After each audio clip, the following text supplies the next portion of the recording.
Wrapping her dignity around her like a shield, Sarah remained silent. Years of experience had taught her that speaking up often escalated the situation.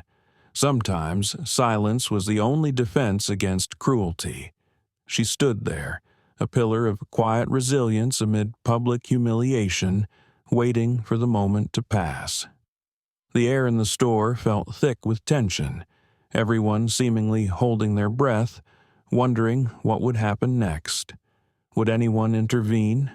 Would the officer's cruelty go unchallenged? As Isaac scanned the last of her items, Sarah finally raised her eyes, meeting his gaze for the first time. In that brief moment of connection, something passed between them, a silent acknowledgement of the injustice unfolding, perhaps, or a shared moment of human understanding. Just as the situation seemed on the verge of breaking, an unexpected voice pierced the tense silence.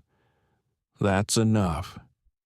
The firm and clear words cut through the thick air of the store, causing every head to turn toward the source.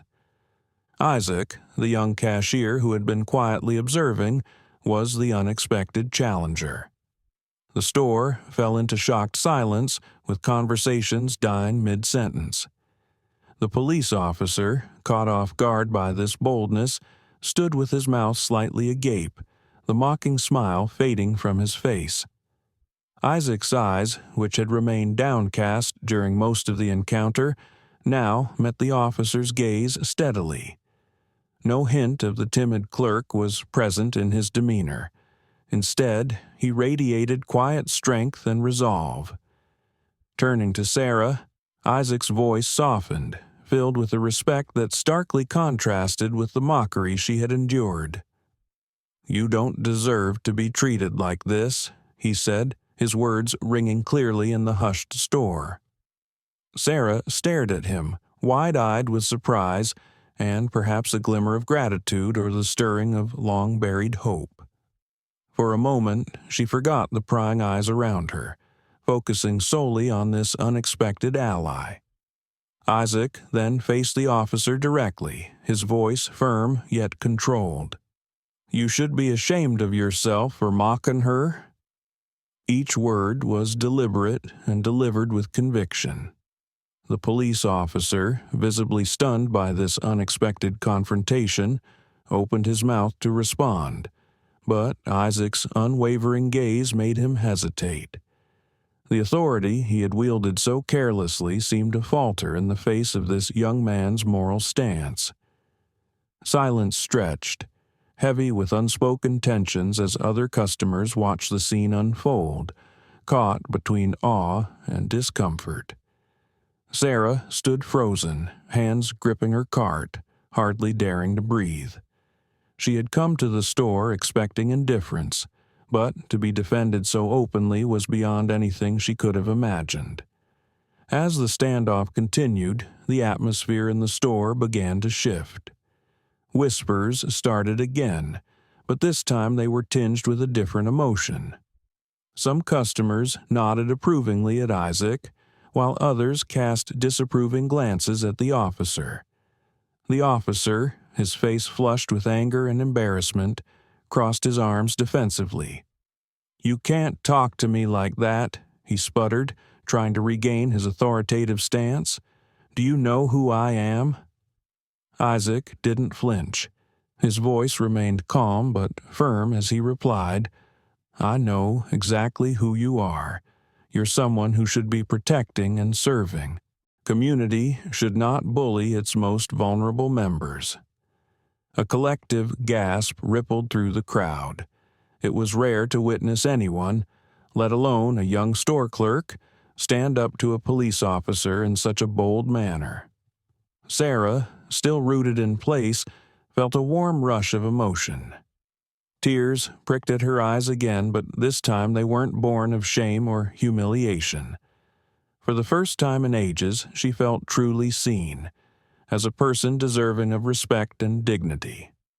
The officer, clearly unaccustomed to being challenged, especially by someone he perceived as beneath him, struggled to formulate a response.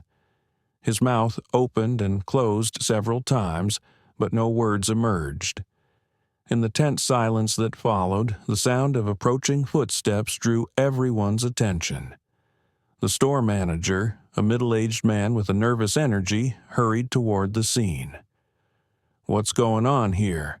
the manager asked, his voice strained as he looked between the officer, Isaac, and Sarah, his eyes darting nervously among the faces, clearly aware of the tension but unsure of its cause. Seizing the opportunity to reassert his authority, the officer spoke up first, indignation coloring his tone. He pointed an accusing finger at Isaac. "You need to control your staff," he declared. "This one decided to insult me in front of the whole store. If this is how you let your employees behave, I won't be coming back." The manager's face paled visibly at the threat, and he stammered, "I'm sure there's been a misunderstanding." His gaze flickered uncertainly between the officer and Isaac, torn between appeasing an important customer and supporting his employee. Before he could say more, the officer waved him off. "Forget it," he snapped. "I'll make sure everyone knows how this store treats its customers." With that, he turned on his heel and stormed out, throwing one last glare at Isaac. In the wake of the officer's dramatic exit, a heavy silence descended upon the store.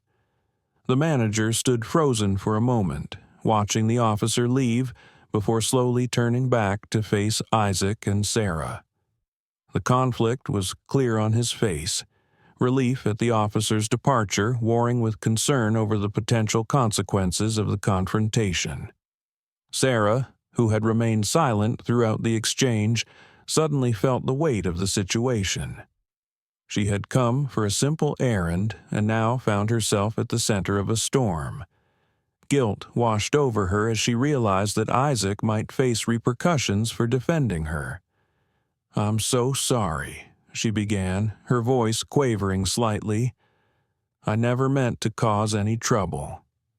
Isaac turned to her, his expression softening. "You have nothing to apologize for, ma'am," he said gently. "You did nothing wrong." The manager seemed to remember himself and cleared his throat. "Sarah," he said, adopting a placating tone, "please finish your shopping. Your items are on the house today." Sarah opened her mouth to protest, but the manager raised a hand. "I insist," he said, forcing a smile that didn't quite reach his eyes. As Sarah gathered her bags, including the package of adult diapers that had sparked the entire incident, she couldn't help but notice the tense exchange of glances between Isaac and the manager. A knot formed in her stomach as she realized that this incident was far from over. With a last grateful look at Isaac, Sarah made her way out of the store. The sunlight outside felt harsh after the fluorescent lighting inside, and she blinked rapidly, trying to adjust as she began her walk home. Her mind whirled with the morning's events and the humiliation she had felt. Earlier, a complex mix of emotions replaced her initial feelings: gratitude toward Isaac, worry about any consequences he might face, and a lingering sense of shame that her presence had caused such a disturbance. As Sarah walked, clutching her bags close, she found herself hoping she would see Isaac again, if only to express her thanks for his kindness. Little did she know that fate had more in store for both of them.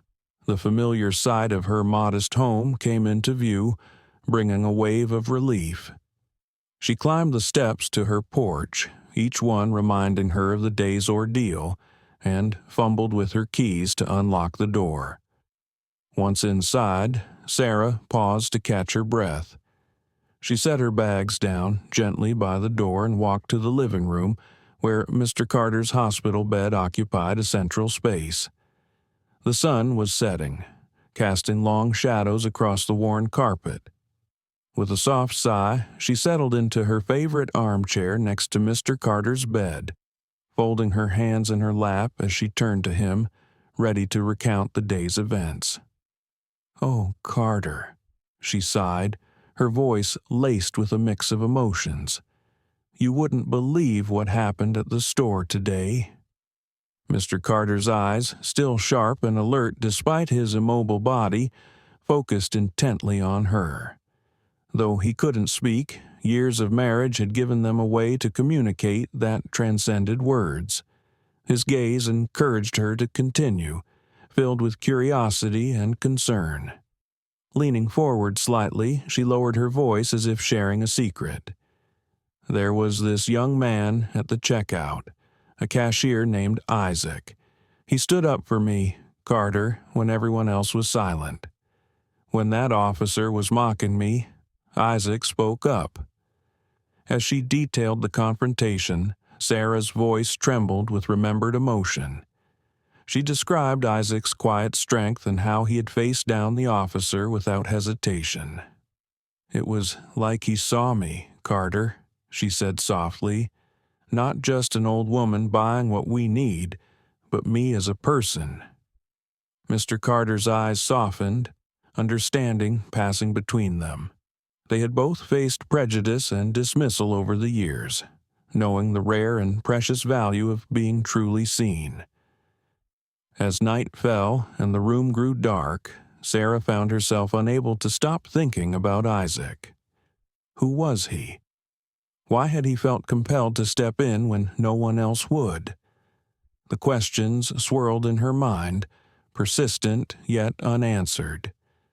"I hope he's all right," she murmured more to herself than to Carter. "I hope he didn't get into trouble because of me." She reached out, taking Mr. Carter's hand in hers. His fingers twitched slightly in response. Once a small movement, but it meant the world to her. "We've been through so much, haven't we?" she said softly, her voice filled with a lifetime of shared experiences. As she sat there, holding her husband's hand in the quiet of their home, Sarah reflected on how much their lives had changed. She thought of Carter in his days as a soldier, strong, independent, full of life. Now, here they were, dependent on each other in ways they never could have imagined. Despite everything, as she looked at her husband's face, lined with age but still dear to her, Sarah felt a surge of love and gratitude. Yes, their life was hard. Yes, there were days when the burden felt almost too much to bear. But they had each other, and that was no small thing. And then there was Isaac, a stranger who had shown kindness when it was least expected. As Sarah prepared for bed that night, she felt a small flame of hope flickering in her chest. Maybe, just maybe, the world wasn't as cold as it sometimes seemed.